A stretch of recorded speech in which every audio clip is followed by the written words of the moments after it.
What is a landing page? I know this is a question a lot of people have when they first start getting into the internet marketing world. I know it's a question I had.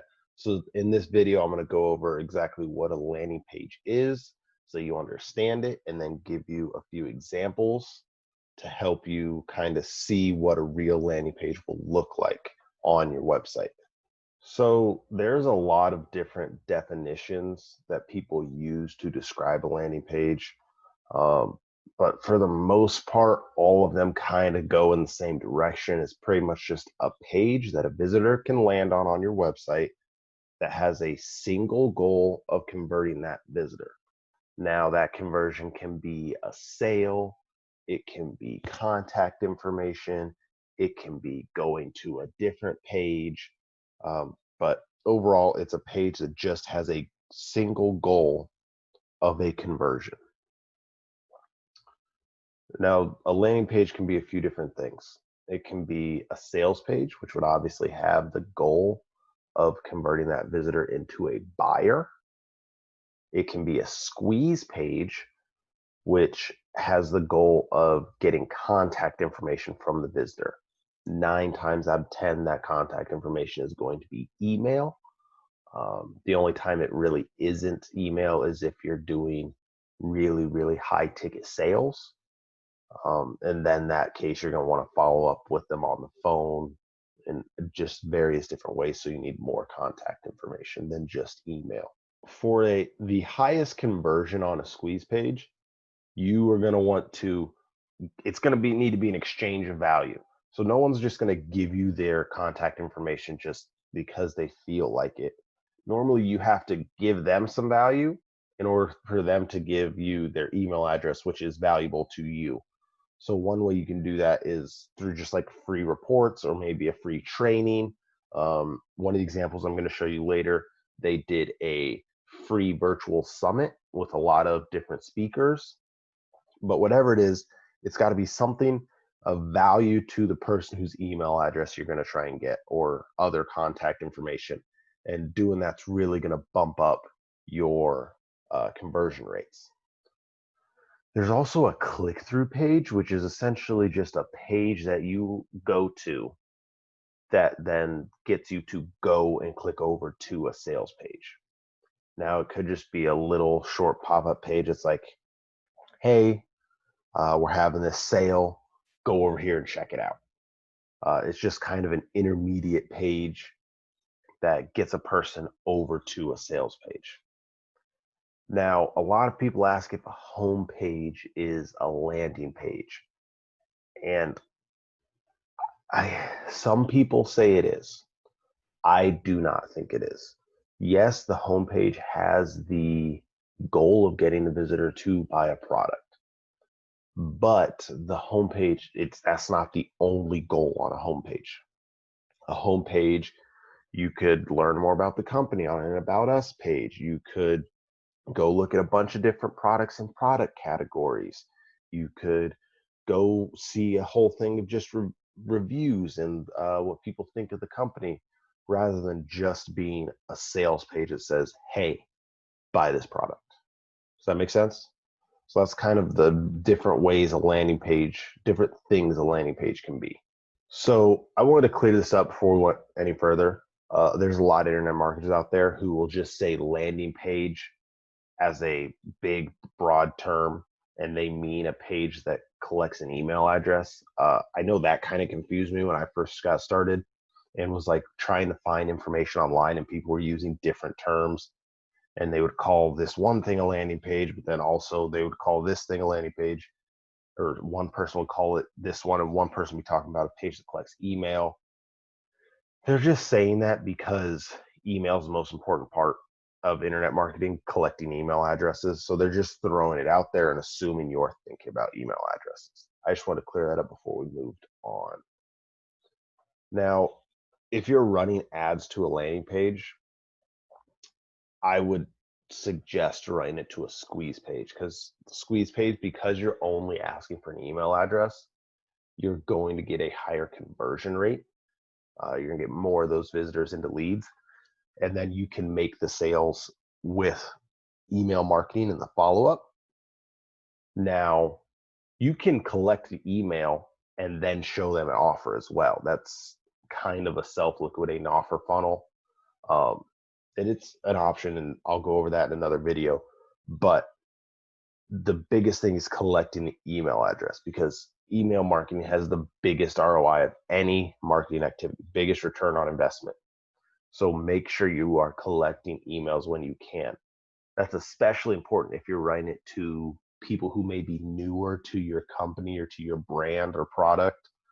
If it's someone that has bought from your company like 6 times already, and you can just probably send them to a sales page with ads. But for the most part, you're going to want to collect an email address first.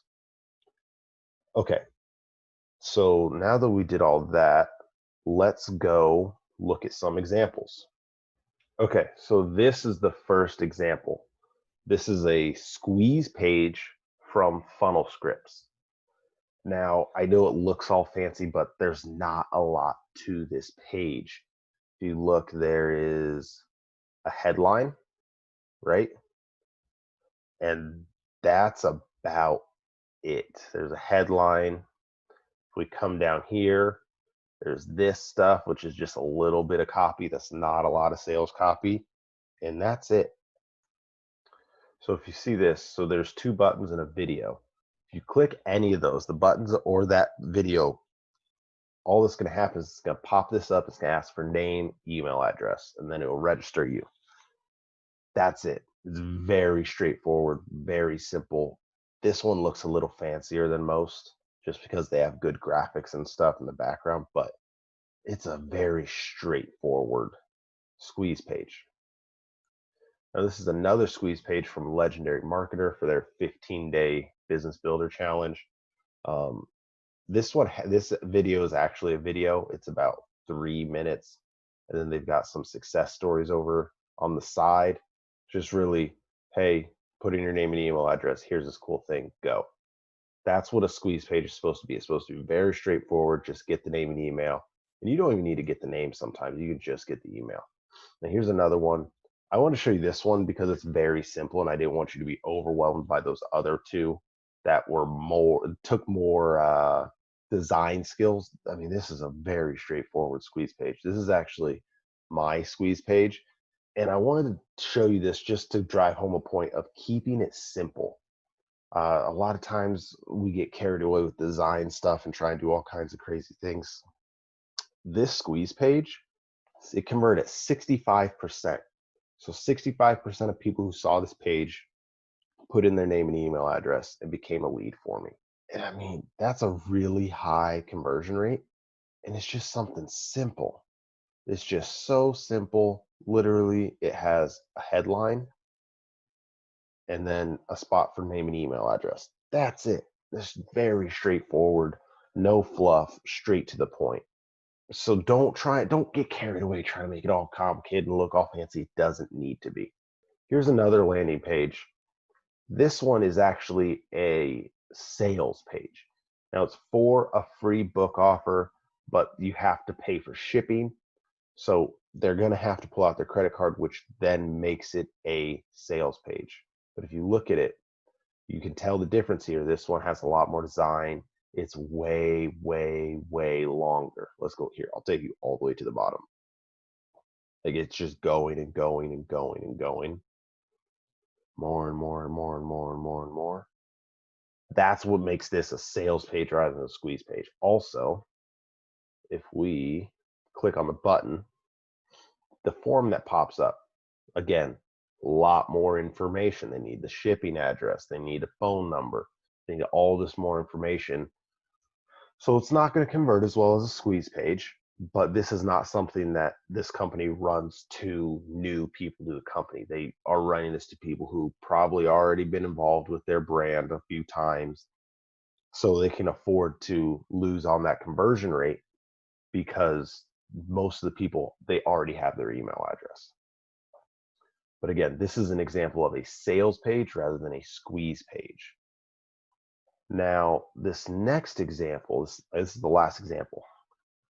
This one is very interesting to me because if you look at it, It's very similar to that last one. It's a sales page. It's a very long script, a lot of copy, a lot of design, a lot of writing. But if we go back up, if we click this button, they're only asking for a name and email address. It's for a free virtual summit, so it's a free offer. They're exchanging the free summit for the email address. That's it. But if you look at this, it's got this huge long sales page. So I don't know what I would call this. This is almost a hybrid. This is a hybrid sales squeeze page, but it gets the job done. It just asks name, email address. So there's a few examples to kind of get your brain turning on squeeze pages. Oh, there you go. Go to leave. If I go to exit, it pops it up, tries to get my name and email address again. Actually, there's a few of these that do that. So anyway, there's your examples of some landing pages, both squeeze and sales pages. If you liked this video, go ahead and give me a thumbs up down below, and don't forget to subscribe. Now, if you're interested in learning more about landing pages and sales funnels, this actual Sales Funnel Mastery Quick Start Guide is going to be available to you. I'll give you the link down below in the description. If you want to learn more about sales funnels, just go ahead, hop down there, and you can go put your name and email address in and get a free copy of this free report sent straight to your email. All right, thanks for watching.